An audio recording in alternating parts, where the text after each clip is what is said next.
gentlemen, may I have your attention? Reporting live from the Emerald City of Greenbelt, Maryland, we bring you news, politics, sports, pop culture, and good music with thought-provoking conversation, all in 30 minutes or less. So here is the man behind the platinum mic, your host, Rick G.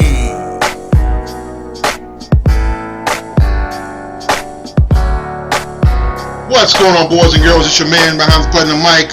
Your man Rick G is back at the table once again here for another edition of 30 Minutes or Less with the funny man, the truth teller, James Cooper. What's going on, Coop? Ain't nothing. What's going on with you? Man, not much, man. We're here again. It's Friday, August 9th, 2019. So much to talk about. So much has happened.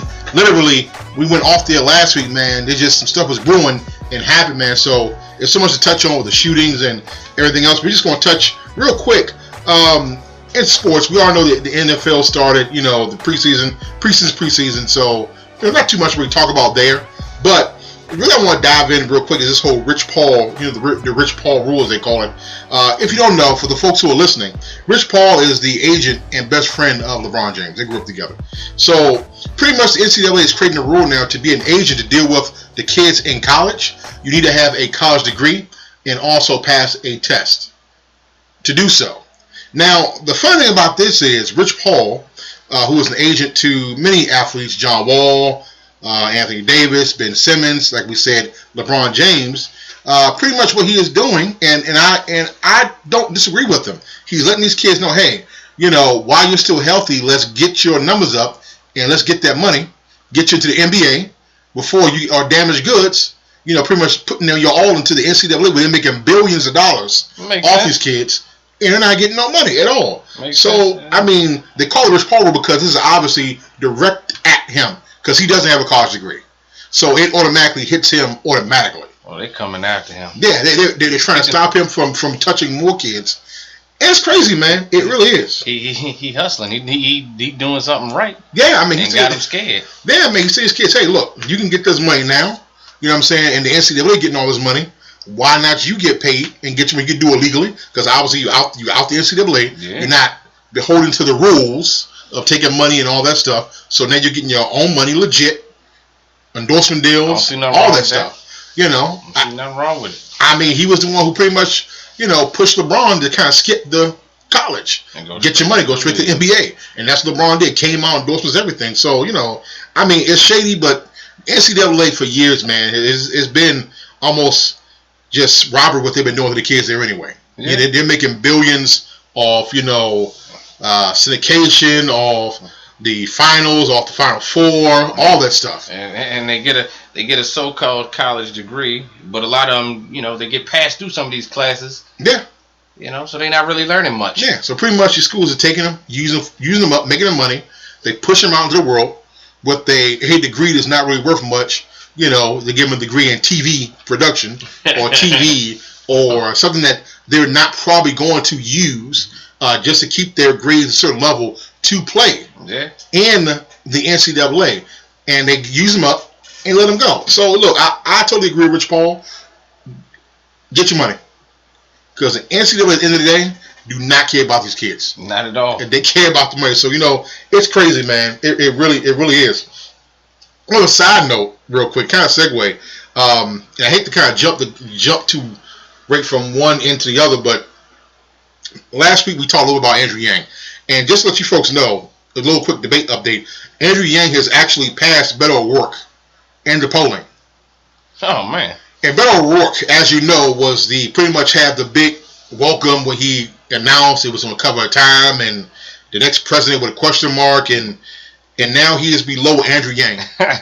he came out with a lot of hype, and now he didn't let the math whiz jump ahead of him. Yeah, so Andrew Yang has made the debate stage. Hey. See, what happened was Andrew Yang went home, started doing some math equations, trying to figure out how to do it. He got a calculator, said, I'm going to figure this shit out. Probably. He break out that TI-82. Yep. Punch that shit in. Oh, man. He got a whiteboard in the house. Pretty much, man. He worked it out, man. He worked it out, and hey, congrats to Andrew Yang. You were on the debate stage, sir. So more power to you. So, segue to a subject, man, that's pretty touchy. So last week when we went off of air, obviously we said stuff was brewing, and as all of you know by now, if you don't, you need to wake up and get from on the rock that you're under. We had 2 mass shootings that took place in El Paso, Texas, and Dayton, Ohio. The first one happened in a Walmart on Saturday morning by a Patrick Crucis, who went in to a Walmart and started blasting and shooting anything he could see. Obviously, Patrick is a known white supremacist. He's posted things, a manifesto talked about the Mexican problem, pretty much echoing your president, echoing Donald Trump. I mean, literally, and it's crazy to me, again, and the president doesn't understand that the stuff that he is saying. Now look, Mr. Patrick made a point. He said, look, I know that you guys are going to blame President Trump. So, look, I had these feelings before Trump got elected. Grant, he probably had them before Trump got elected because you're a racist, you're always racist. But Trump made him feel comfortable about expressing those things. He pushed him over the edge. He pretty much pushed him over by the words he was using. And pretty much he was going there to kill as many Mexicans as possible.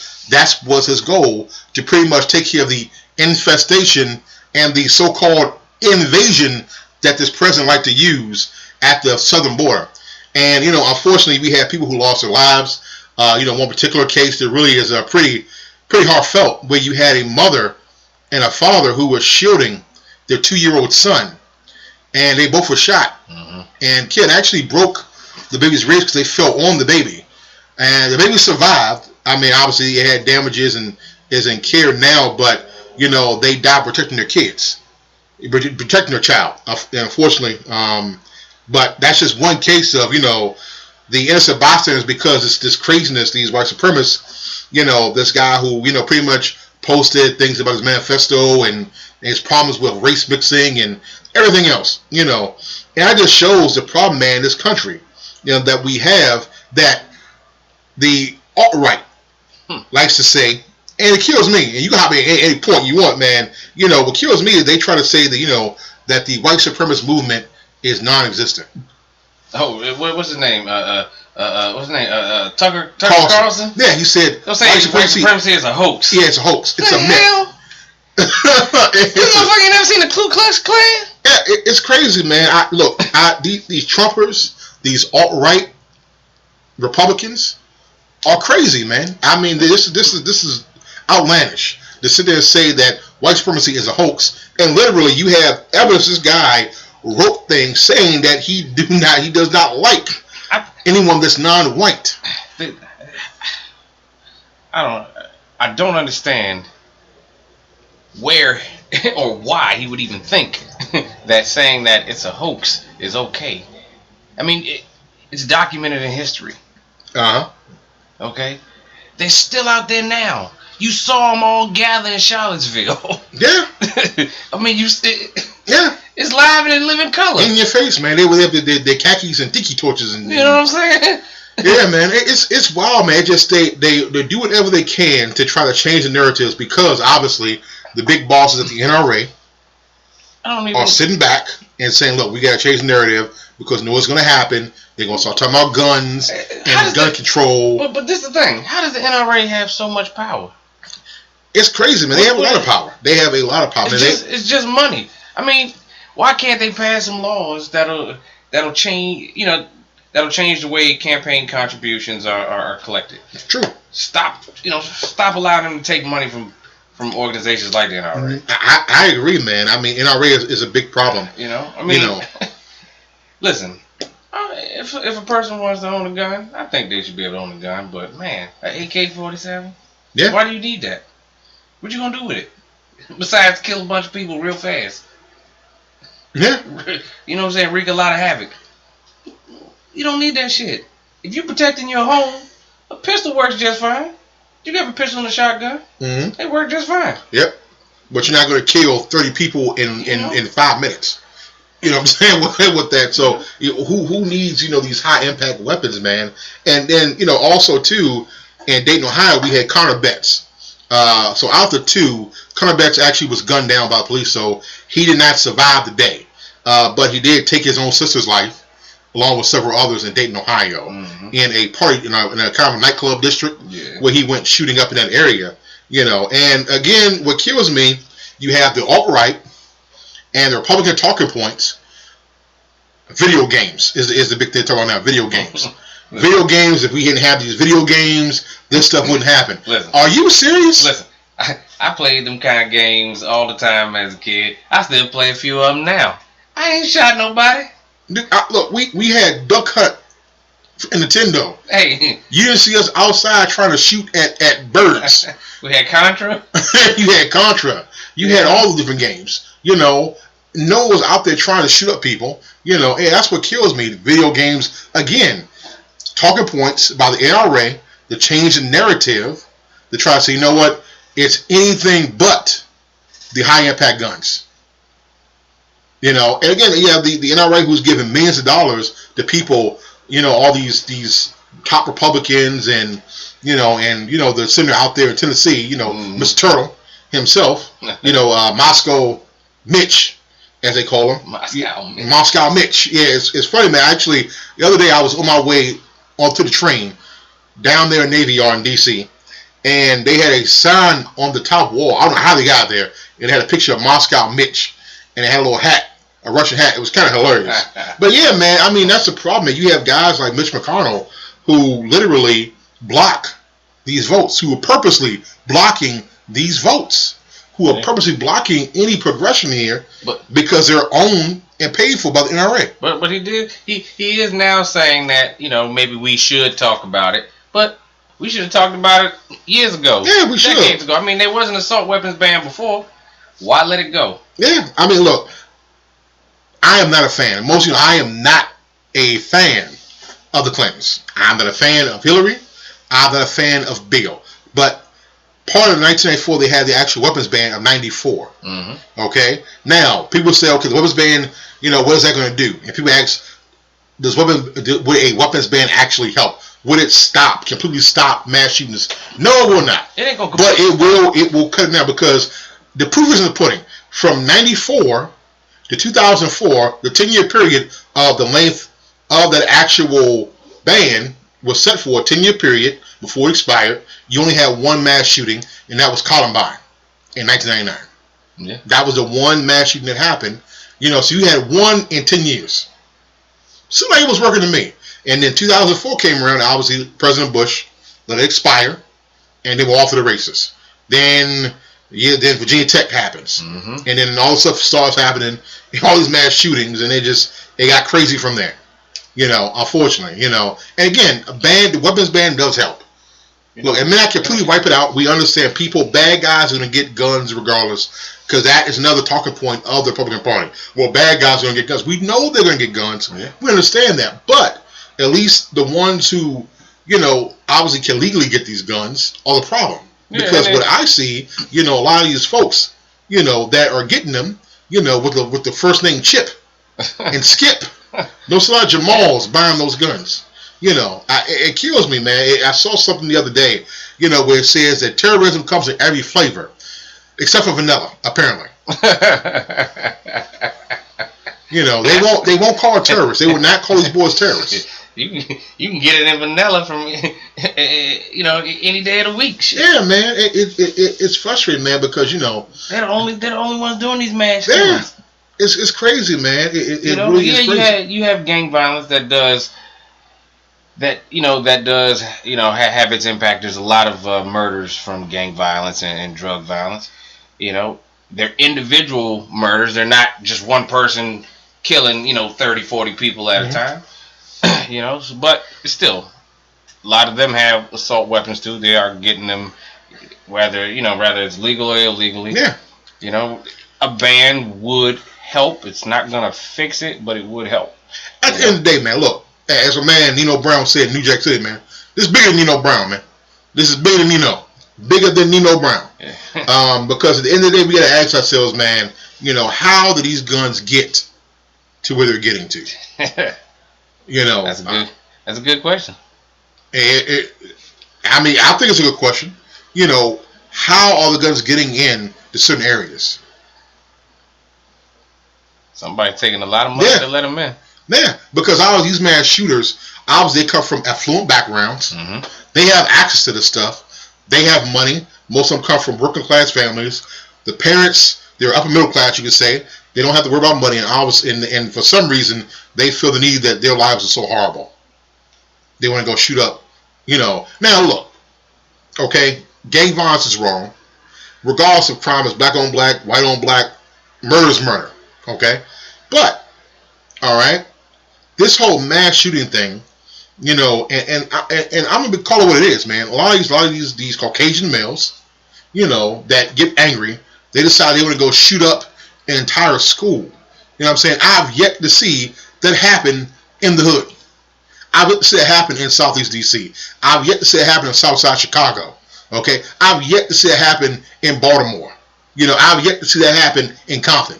Yeah, now look, they may go shoot that individual they got a problem with. Yeah. They may go shoot that person and their boys. Or it's two gangs. Yeah. It's two gangs that are beefing. Yeah, or beefing, they may do that, may try and that. You know? But as far as going into a building just shooting up an entire school, just shoot up because you're upset. That ain't happening. It's not happening. So obviously, you know, I mean,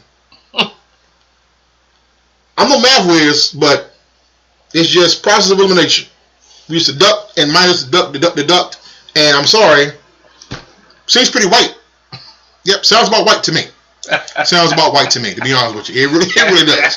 Sounds about white. You know, but it's crazy, man. And Eddie Glaude, who is a professor at Princeton, and he's a contributor to CNN and MSNBC, and he made some good points, man, when he talked about this being us. You know, and he talked about how this country, man, he hit the nail on the head. You know, that, yes, we cannot alone put this all on the shoulders of Donald Trump. I get that. And Donald Trump, he used the perfect analogy that this is us. This has been here. Mm-hmm. This has been the problem. Donald Trump is just a manifestation of the problem. Pretty much, America is what was it? Gremlins? What was the guy? The little furry Gizmo. Look, America is Gizmo. Okay, we ate after midnight, and now we got Donald Trump ass. Okay, so pretty much he is a manifestation of us. Okay, he is the gremlin that came out of this country, unfortunately. You know, and that's the best way to kind of put it, man. It's just the thought process of this president, man, is just so off. You know, and then you have again. And that kind of segue into, you know, our Uncle Ruckus weekly winner. You know, and we have 3 finalists this week, you know, that we're going to touch on. You know, you have Bob Smoke. And as usual, our good friend, the amazing Lucas. Lucas. Yeah, the amazing Lucas. Yeah, not Mucus, but Lucas. He always got to make it. He has to make it, man. Because, I mean, when I think I can get a break from him, he has to do something else stupid. And then keep opening his stupid ass mouth. Yeah, man. You know, and it just killed, man, these Republicans, these black Trumpers, I should say. Not Republicans, but black Trumpers. They are hell bent on defending this man at every cause. I do not understand it. I will not get it. I will not get it. I'm trying to figure out for them what are they expecting to gain? A hand clap? Pound of black? Acceptance. It got to be acceptance. Acceptance. That's what they want. Acceptance. They want to be accepted. They want to be accepted. They want to be invited in the house. Yeah, they want to get in the house. You know, and which leads us to the third finalist and our winner this week, because he stole the cake, and to take it from Amazing Lucas and Bob Smoke and Roussan Etienne, that you know that it has to be some serious shucking and jiving. And no one this week has did it better than Rob Smith.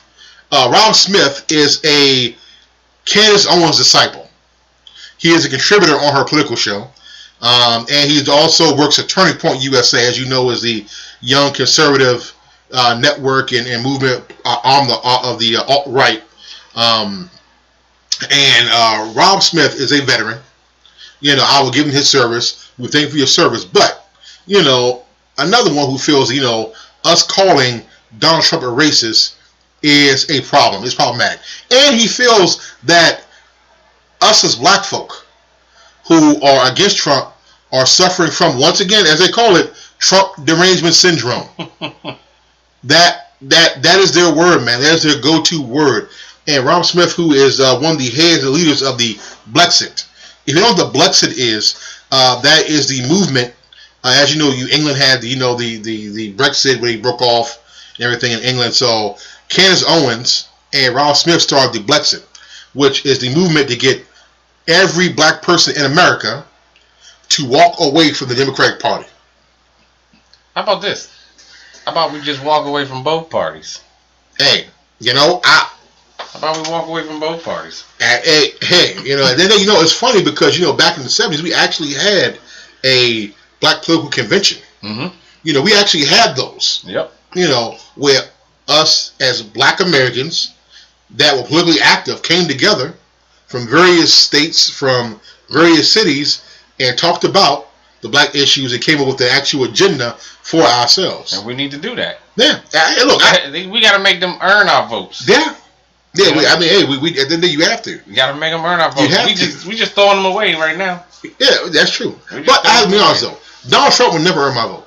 Oh hell no. No. As much as Rob Smith can tap dance with this man, like, well, Donald Trump, man, he is the best that happens in this country, and it's crazy, man. This guy, oh my gosh, it just again makes my head hurt. It really truly makes my head hurt. He's trying to advance his career. Yeah. At the end of the day, man, he's trying to, man. Look, I get it. Okay, I'm gonna call it what it is. All right. So the Candace Owensons, the Rob Smiths, the Bob Smokes, the Timothy Bostons, the Phil Bells, okay, the Corey Boones. All right, we get it. It's easier to stand out in this mess. Now, on the Democratic side, we know it's obviously majority us, majority African Americans, majority black folk. So it's harder to stand out because there's so many. The market is flooded. That's true. Okay, so you can't really stand out with the TV show because you got 50. You got so many people. You got Ava Ryan. You got so many people. You got Joy, AM Joy. You got so many folks. You got Roland Martin. So many folks on the left. Melissa and it's hard to Melissa Harris Perry. So many folks. You can't really stand. I get it. So they want to go somewhere. Hey, they can stand out. They can be the mascot, so to speak. And that's exactly what they are. They are a mascot. They're trying to be token. They want to do that. You know what I'm saying? At the end of the day, I'm going to stand out and I'm going to get paid. I get it. It's sad. It's really sad, but I get it. Yeah. That you're letting yourself, again, when you see all this racist crap that's going on and you have a president or lack thereof pushing this agenda, turning the other way, and again, you see folks that say that, well, literally, and this words of Rob Smith, that Donald Trump is a racist. He's the worst racist ever, because they like to pull up the pictures of him with Don King, the pictures of him with Al Sharpton, Jesse Jackson, and all these black folks. Listen. If you ever seen pictures from back in the 1800s when the slave masters they had their black slaves in some of the pictures. Mm-hmm. All the ones that was in the house that was servants, they were right there in them family pictures too. Yeah. Okay, so slave masters took pictures with the slaves, and they felt like they were superior to their slaves. They were white supremacists. Yeah, look, but I agree, man. It don't change. It does not change the fact. Taking the picture don't mean shit. It doesn't at all. Okay, it just means Trump photo opping all the time. Look, I'll put it to you like this, and this is his thought process. Okay, when Queen Aretha died almost a year ago, next month. Well, actually, this month. It's almost a year. In a few weeks, it'll be a year since she's passed away.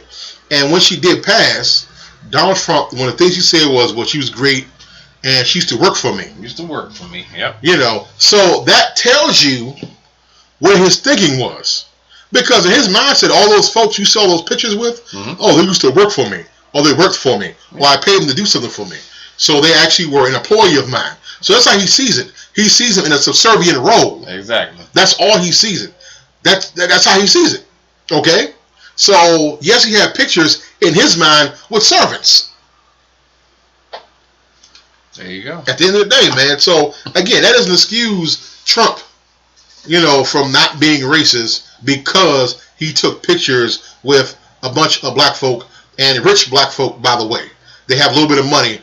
And again, but according to him, you know, they worked for him. You know. It's crazy, man. It's ridiculous, man. But again, man, with that being said, we're going to segue into our musical therapy moment of the week. And this week is an awesome group, man. I love these dudes. The Foreign Exchange and their hit single, Take Off the Blues.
Hurt nobody, let me say it again.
That was the Foreign Exchange with Take Off the Blues.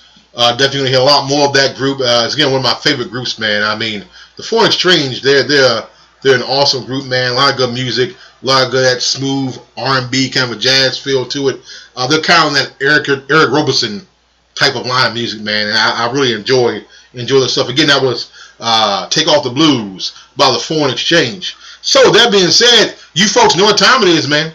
Every week we're gonna have a man, Bishop Bowrinkle, kick it off for us one time. Hell no, to the no, no, no. Hell to the no, hell to the no, to the no, no, no. Hell no, no, to the no, no. Hell to the no, no.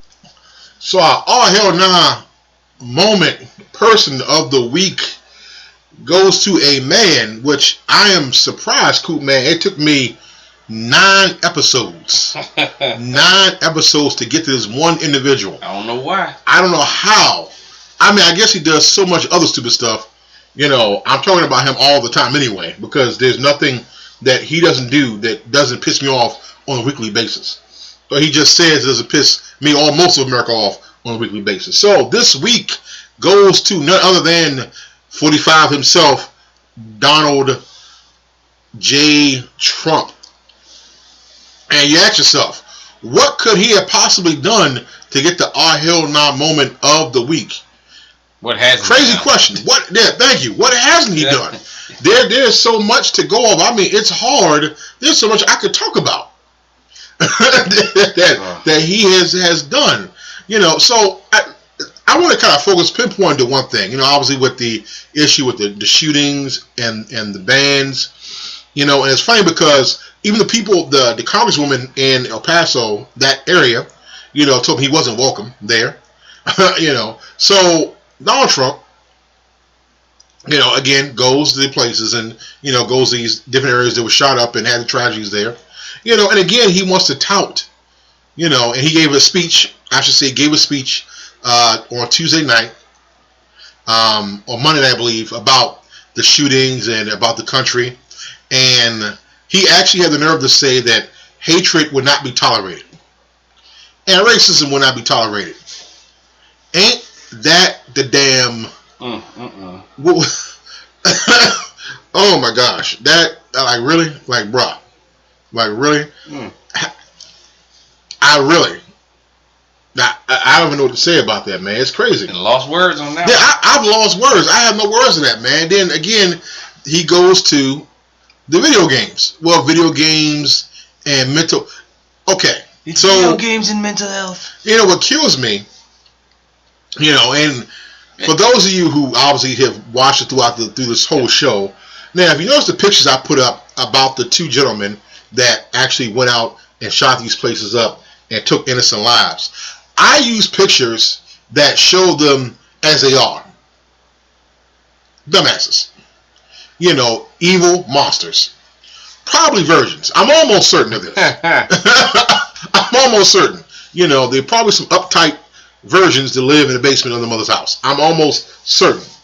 But, you know, I use pictures to show who they are because, you know, what kills me is whenever you have these young black males who get gunned down and have been killed recently by police or by overzealous neighborhood watchmen, you know, they use a random picture, the worst picture they can find, to describe them. They won't show a graduation picture. They won't show them smiling. They won't show family.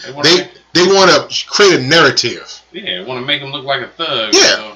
You know, that's their favorite word to use about. Yeah. So that's why I use that picture, those pictures today, for those, you know, to describe those 2 gentlemen today, early in the show. And that's why I use this picture to describe 45. Because he himself, you know, is a thug. And that's what he is. Because pretty much he is using propaganda to push his own narrative, you know, that I'm not racist and I'm the least racist person. I'm the least racist person ever. How in the... Cool, please tell me, how in the hell is he the least racist person. Do you not understand he took pictures with black people. What's the hell wrong with you? The oxymoron in that. How are you the least racist person? You know, least means there's still some there. Yeah, that's true. Least is not empty. That's like saying, okay, you can have the least amount of cake. Well, you can't have cake. You still have some cake. You still had cake, but I had the least amount of cake. So you're telling me he's still that racist. I'm racist, but I'm the least racist person. So he doesn't realize the oxymoron that I'm not surprised. He's actually saying, he's still admitting he's racist. Exactly. He's saying it straight up. Man, I'm the least racist person. That's already the stupidity of this president, and again, or lack thereof, that he uses, to describe himself. But again, this whole video game narrative, and it kills me, man. I mean, video games do not, and studies have shown this, there is no correlation between video games and mass shootings. It's a talking point. You have Grand Theft Auto is not a new game.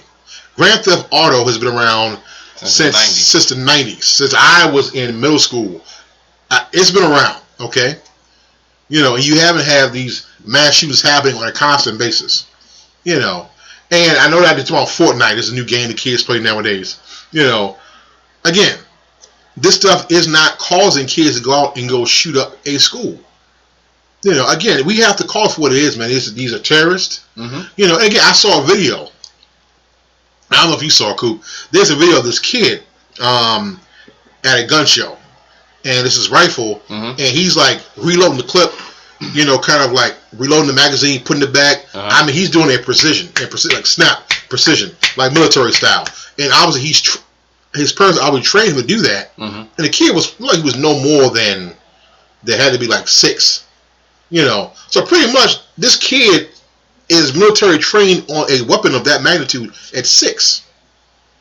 And it's kids like that are the ones that are going to these schools, in the movie theaters, and the churches, and to Walmarts, shooting up places, nightclubs, killing people. And again, we want this call it is, man. These white supremacists are creating small little terrorists. That's it. And and not every kid that knows how to use a firearm is going to do that. Yeah. But there are some out there, and we can't say that mental health isn't a part of it too. But if you got people who have issues mentally that can gain access to high-powered weapons, mm-hmm. those mental issues are gonna allow them to use it in the wrong way. Yeah. It's funny.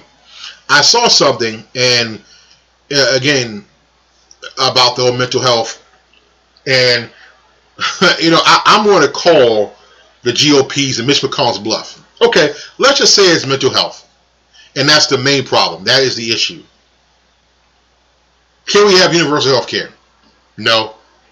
So if there's a health issue, but you won't give the health care for those people who need those things repaired, those things worked on, those things actually serviced and medicated. Again, because you have the pharmaceutical companies and big medicine, big pharma. They want to make their money in one hand, and you got the NRA in the other pocket. I mean, it's crazy, man. Mitch McConnell, man. I mean, he has both hands in his pocket. Not just him. It's a lot of his boys too. Most senators and Congress, man. Oh yeah, and that goes for Democrats and Republicans. On both sides. On both sides. They're lining their pockets up. To make sure the narratives are changed. And it makes no sense. It makes no sense whatsoever. Their job nowadays really has never been, honestly, it's never been to serve the people. Okay? Their job is to keep the people divided on social issues. Mm-hmm. Okay? So that people in America never have an uprising and overthrow the government. Mm-hmm. That's all it's about. You keep them divided on social issues, they'll never come together and overthrow the government. They'll never reclaim their country. That's all they're doing. And people don't see it. Yep. That's the best way you can control something, by keeping it divided. That's the best way of control. Divide and conquer. It's been said so many times. Yeah. And it's done by our own government. They keep us at each other's throats all the time. Again, you have people like Donald Trump. The line liberals. Yeah, it's crazy. Like, like they say the Southern strategy was a hoax. No, Yeah. they flip sides, Mhm. and what do? They're still keeping each other divided. Yep. Okay, the Democrats were the conservatives of old. Yep. The Republicans were the liberals of old. Mhm. Okay, they flipped during the LBJ days. Yep. And now the conservatives are the Republicans, the liberals are the Democrats, but they're still doing the same thing. Look, and you know, it's funny you mentioned LBJ, okay? And look, and again, you know, you have a lot of those black trolls say, well, you know, Republicans, you know, made sure that, you know, these things were passed and they were the deciding votes But they were on the, you know, on the Voting Rights Act. You know, again, I get some of that, what you're saying, but it was a different era, a different time. a different group of Republicans. Yes. With different values. Yes. And all those Democrats of that era, you know what I'm saying, you know, like LBJ and all those, I mean, I almost can guarantee LBJ would not be a Democrat in today's world. I mean, look, Lyndon Baines Johnson pretty much was just maintaining the status quo of John Kennedy. He wanted to be popular. That was his thing. He wanted to be liked. And people who know that about him, he just wanted to be liked. You know, I mean, look, LBJ dropped as many niggas as anybody else. Yeah. That dude dropped nigga like it was just Tuesday afternoon on the corner with his homeboys. You know, I mean, look, LBJ's he's no different than most presidents. I mean, Woodrow Wilson was probably one of the most racist presidents in U.S. history. Well, next to this current one that we have going on right now. But Woodrow Wilson literally had the nerve. He showed Birth of a Nation in the White House and actually said that this is a real depiction of black folks in America. And for those of you who don't know, and I do recommend, it's on YouTube. You can go look at it. Birth of a Nation. It's a silent movie, and what it does, it depicts it's black. So white people playing black slaves, Yep. and what it is, the slaves are revolting, and they're kidnapping white women, raping white women, and then the Ku Klux Klan comes in as a shining light to save the day. Mm-hmm. The KKK comes in and save the day and make sure that justice is served amongst those killing, pillaging Negroes. You know, and Woodrow Wilson actually said this is a real depiction. He actually applauded the movie. You know, again, that's your president of that era.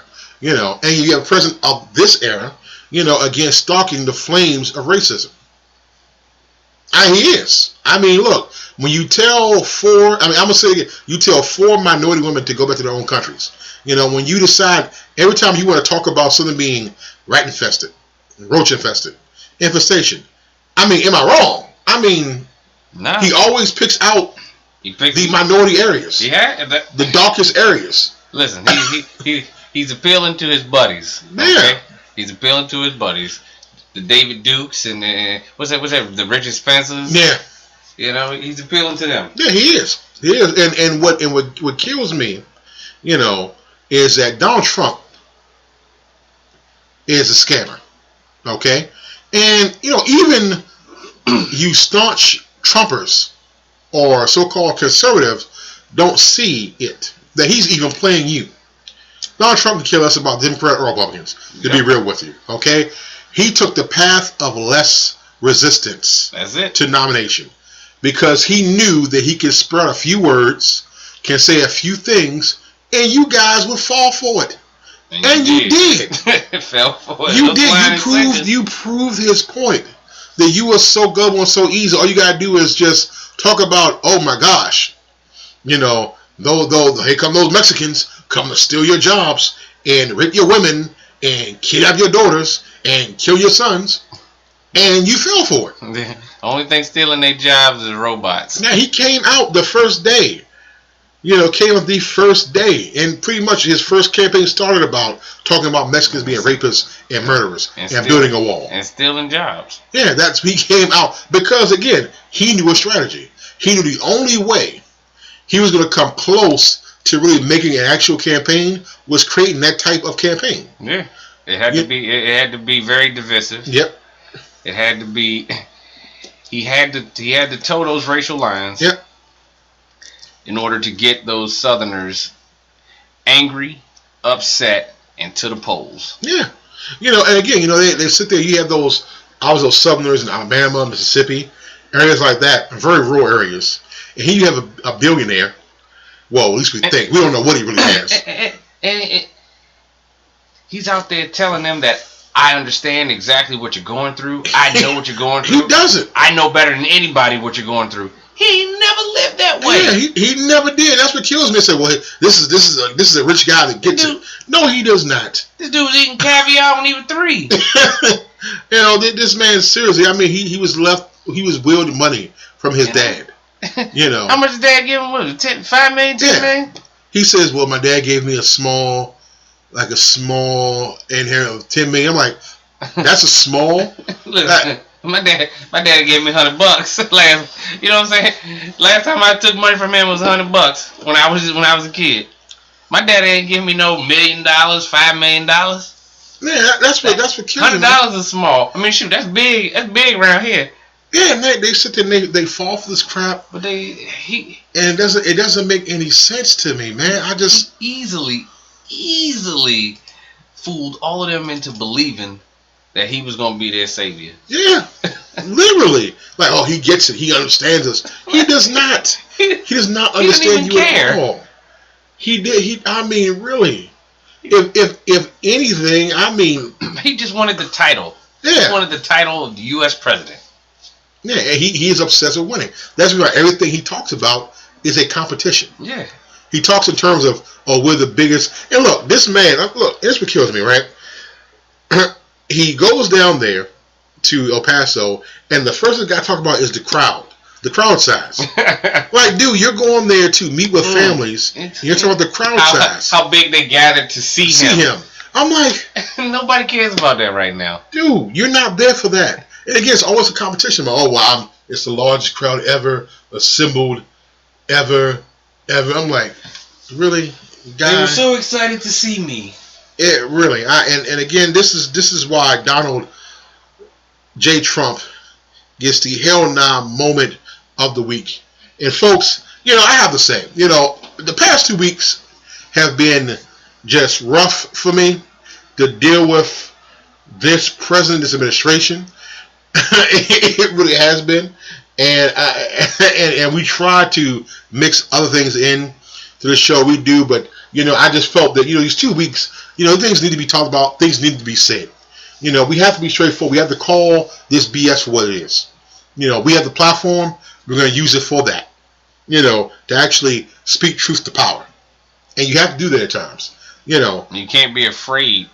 You can't say it. You can't. Look, I do not care. I'm going to say this into the microphone. I do not care who I piss off. I don't care who I piss off. I ain't never cared who I piss off. I don't care. If you stop listening to this because you're pissed off what I said, well, hey, maybe this show is not for you. I'm just being real with you. We're going to speak truth. We're going to speak truth to power. At the end of the day.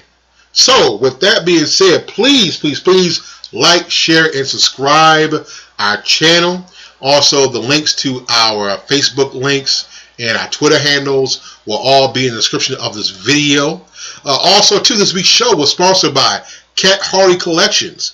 Please go to www.cathardy.com and you can contact her at 1-800-708-4121. That is Cat Hardy Collections. She does makeup, lashes, brows, training products. So please go to Cat Hardy Collections and let them know that Rick G sent you. So with that being said, as we always say, we finish some laughs, we finish some good music, and we try to give you some good conversation, and all we ask is that you do the dishes. So please enjoy your weekend, take care of each other, and God bless.